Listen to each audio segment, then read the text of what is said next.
Good morning, folks. So we remember yesterday's large filament eruption on the northeastern limb. There it is on Soho Lascaux C3, and it's the only solar eruption visible in what can only be described as a flat line of solar activity. We still have the big sunspot group on the Earth-facing side of the sun, but it's been in a stage of decay. Even with the Delta-class zone remaining, she fails to fire. So perhaps it's time we turn our attention to the incoming active region on the south. Barely visible when looking at the surface, but the umbral fields leaping up through the corona are beautifully revealed in 171 angstroms. Bartol? Was someone listening? Neutrons chugged along, still rising, but within 2 hours of yesterday's broadcast, the muons updated as well. Here we are with data through this morning. We're at 102, within 0.5% of the highest I've ever seen it. Solar wind telemetry shows a calm stream, but with a twirl in the phi angle which tipped our BZ south a bit, caused some geomagnetic instability overnight, nothing major. Channel veterans recognize this as the mid-watch quake lull. We've been way over average shaking in this current watch period, but just had a day of moderate tremors only. Perhaps not so coincidentally, it comes as we are between coronal holes. The departing group there is what ramped seismicity in the first place, but we're between that and the incomer to the south. Gong shows our next opening is negatively polarized, coming in quickly. Earth will leave positive near-space influence before the weekend. You can see the dark hole coming in down south there. The solar polar fields had shown the flip was not complete as North dipped negative in mid-October, but jumped right back up at the end into positive, so now we wait to see if this is finally the end of the solar magnetic reversal.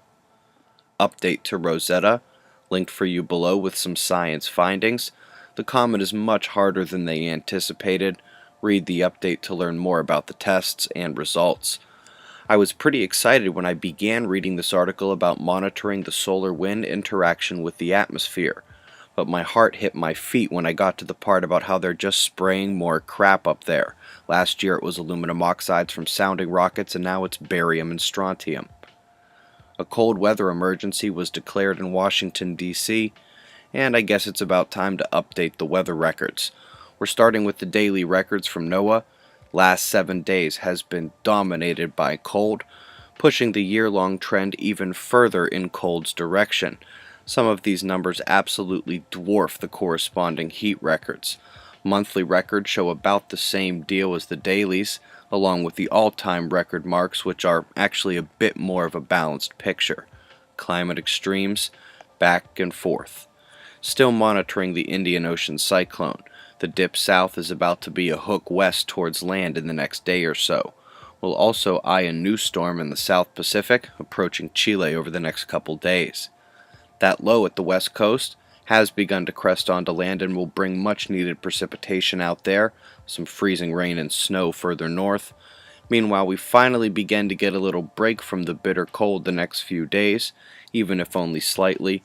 Meanwhile, the snowstorms are continuing in the northeast. Spot the convergence cresting España y Portugal, another flow coming over Ireland, and yet again the convergence to the east shooting up into the continent. The cloud lines follow those convergences to the lows, and the purple weather watches are no surprise as a result. Convergence in northeastern Australia is a loner, while we have a long flow from Western Australia extending all the way to New Zealand. How about some weather shares from the South Island if you got 'em? We got shots of our star to close. It's 5:55 a.m. Eastern Time, and that's the news. Eyes open. No fear. Be safe, everyone.